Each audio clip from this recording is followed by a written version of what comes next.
Seat belt ব্যবহার করবেন। মদ্যপান করে গাড়ি চালাবেন না। গাড়িতে অতিরিক্ত মাল বহন করবেন না। যত্রতত্র গাড়ি পার্কিং করবেন না। মডিফাইড সাইলেন্সার ব্যবহার করবেন। কেউ যদি উক্ত ট্রাফিক নিয়মগুলি অমান্য বা অগ্রাহ্য করেন তাহলে তার জেল অথবা জরিমানা উভয়ই হতে পারে।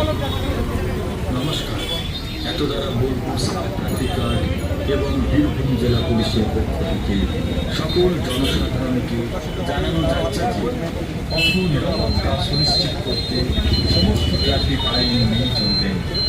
ট্রাফিক সিগন্যাল ও ট্রাফিক পুলিশের নির্দেশ মেনে রাস্তা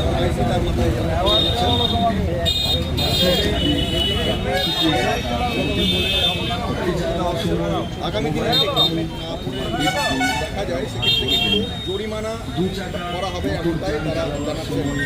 আপনি হেলমেট পরবেন। পথ নিরাপত্তা সুনিশ্চিত করতে সমস্ত ট্রাফিক আইন মেনে চলবেন। ট্রাফিক সিগন্যাল ট্রাফিক পুলিশের নির্দেশ মেনে রাস্তা পারাপার ও চলাচল করবেন। বাসের ছাদে বা ফুটে যাতায়াত করবেন না। গাড়ি চালাবার সময় মোবাইল ফোন অথবা হেডফোন ব্যবহার করবেন না। দু চাকা মোটর যান চালাবার সময় আপনি হেলমেট পরবেন ও আপনার সঙ্গে অপর আরোহীকেও হেলমেট পরাবেন। দুজনের অধিক বা তিনজন নিয়ে মোটর সাইকেল চালাবেন না। চার চাকা চালাবার সময় অবশ্য সিট বেল্ট ব্যবহার করুন। মদ্যপান করে গাড়ি চালাবেন না। গাড়িতে অতিরিক্ত মাল বহন করবেন না। যত্রতত্র গাড়ি পার্কিং করবেন না। মডিফাইড সাইলেন্সার ব্যবহার করবেন না। কেউ যদি ট্রাফিক নিয়ম অমান্য বা অগ্রাহ্য করে তাহলে তার জেল অথবা জরিমানা উভয়ই হতে পারে। সেফ ড্রাইভ সেভ লাইফ, এটা সত্যি খুব ভালো। হেলমেট পরে অবশ্যই গাড়ি চালানো উচিত, সবারই পক্ষে উচিত। ফ্যামিলি ভালো থাকবে এবং যে চালাবে তারও ক্ষেত্রেও ভালো। আর একটা জিনিস, যে বেশি স্পিডে গাড়ি চালানো উচিত না। আর 18 বছরের নিচে ছেলেদেরকে গাড়ি চালাতে দেওয়া উচিত না। এগুলো দেখা উচিত। নিয়মগুলি অমান্য বা অগ্রাহ্য করেন তাহলে তার জেল অথবা জরিমানা উভয়ই হতে পারে। নমস্কার, এত দ্বারা বোলপুর সাব ট্রাফিক গার্ড এবং বীরভূম জেলা পুলিশের পক্ষ থেকে সকল জনসাধারণকে জানানো অথবা হেডফোন ব্যবহার করবেন না। দু চাকা মোটর যান চালাবার সময় আপনি হেলমেট পরবেন।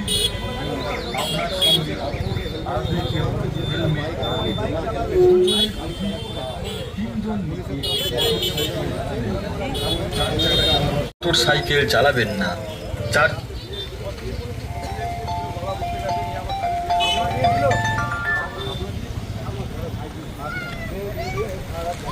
চাকা চালাবার সময় অবশ্য সিট বেল্ট ব্যবহার করুন। মদ্যপান করে গাড়ি চালাবেন না। গাড়িতে অতিরিক্ত মাল বহন করবেন না। যত্রতত্র গাড়ি পার্কিং করবেন না। মডিফাইড সাইকেল ব্যবহার করবেন না। কেউ যদি উক্ত ট্রাফিক নিয়মগুলি অমান্য বা অগ্রাহ্য করেন তাহলে তার জেল অথবা জরিমানা উভয়ই হতে পারে। নমস্কার, এত দ্বারা বোলপুর সাব ট্রাফিক গার্ড এবং জানাচ্ছে যে পথ নিরাপত্তা ট্রাফিক সিগন্যাল ও ট্রাফিক পুলিশ নির্দেশ মেনে রাস্তা পারাপার ও চলাচল করবেন। বাসের এবং বীরভূম জেলা পুলিশের পক্ষ থেকে সকল জনসাধারণকে জানানো যাচ্ছে যে পথ নিরাপত্তা সুনিশ্চিত করতে সমস্ত ট্রাফিক আইন মেনে চলবেন। ট্রাফিক সিগন্যাল ও ট্রাফিক পুলিশের নির্দেশ মেনে রাস্তা পারাপার ও চলাচল করবেন। বাসের ছাদে বা ফুটে যাতায়াত করবেন না। গাড়ি চালাবার সময় মোবাইল ফোন অথবা হেডফোন ব্যবহার করবেন না। দু চাকা মোটর যান চালাবার সময় আপনি হেলমেট পরবেন ও আপনার সঙ্গে অপর আরোহীকেও হেলমেট পরাবেন। দুজনের অধিক বা তিনজন নিয়ে মোটর সাইকেল চালাবেন না। চার চাকা চালাবার সময় অবশ্য সিট বেল্ট ব্যবহার করুন। মদ্যপান করে গাড়ি চালাবেন না। গাড়িতে অতিরিক্ত মাল বহন করবেন না। যত্রতত্র গাড়ি পার্কিং, বাসের ছাদে বা ফুটে যাতায়াত করবেন না। গাড়ি চালাবার সময় মোবাইল ফোন অথবা হেডফোন ব্যবহার করুন। আপনার সঙ্গে অপর আরোহীকেও 4 চাকা চালাবার সময় অবশ্য সিট বেল্ট ব্যবহার করুন। মদ্যপান করে